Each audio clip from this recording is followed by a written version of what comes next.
शाम की बस से उतरी सीमा ने जैसे ही सुनसान रोड पर कदम रखा, एक अजीब सन्नाटा उसके कानों में भर गया।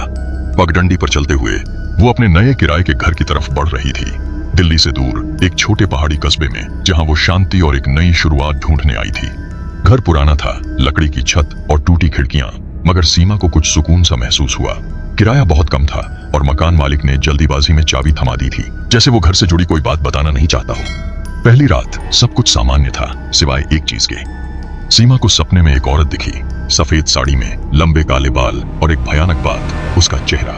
वो मुस्कुरा रही थी, मगर उस मुस्कान में कुछ बेहद गलत था, जैसे मांस के नीचे कुछ और हो। सीमा की नींद टूटी तो कमरे में सर्दी थी, खिड़कियां बंद होने के बावजूद, पर उसने खुद को समझाया, शायद नया माहौल है और आगे सब ठीक होगा। लेकिन अगली रात नींद से जागते हुए सीमा ने खिड़की के बाहर देखा। सामने वाली छत पर कोई खड़ा था, सफेद कपड़े, वही मुस्कुराता चेहरा, आंखें बिल्कुल स्थिर। उसने तुरंत पर्दा खींच दिया और जब अगले दिन बाहर जाकर छत देखी, वहां कोई खड़ा नहीं हो सकता था। वो हिस्सा तो गिरा हुआ था, खंडहर जैसा। तीसरी रात 2:77 AM पर सीमा को लगा कोई उसके कमरे के बाहर धीमे धीमे चल रहा है। फर्श की लकड़ियां चरमरा रही थीं। वो बिस्तर में चुपचाप लेटी रही, सांस रोके हुए। तभी किसी ने दरवाजे के बाहर से धीरे से उसका नाम पुकारा, सीमा। वो आवाज औरत की थी और मुस्कुराते हुए बोली गई थी।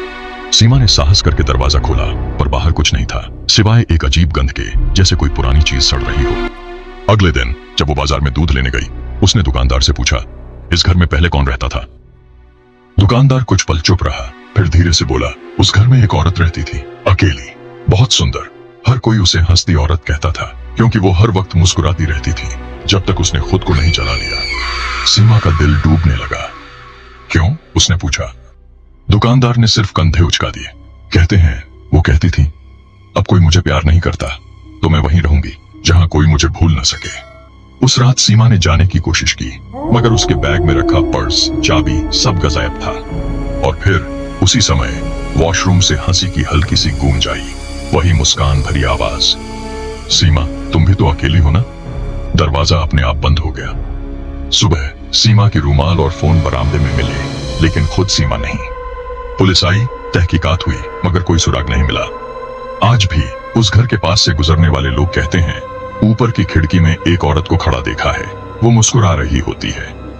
कुछ लोगों को लगता है वो सीमा है, कुछ कहते हैं वो स्माइलिंग वुमन अब किसी और का इंतजार कर रही है। क्या तुम सुन पा रहे हो? वो मुस्कुराहट अभी भी वही है।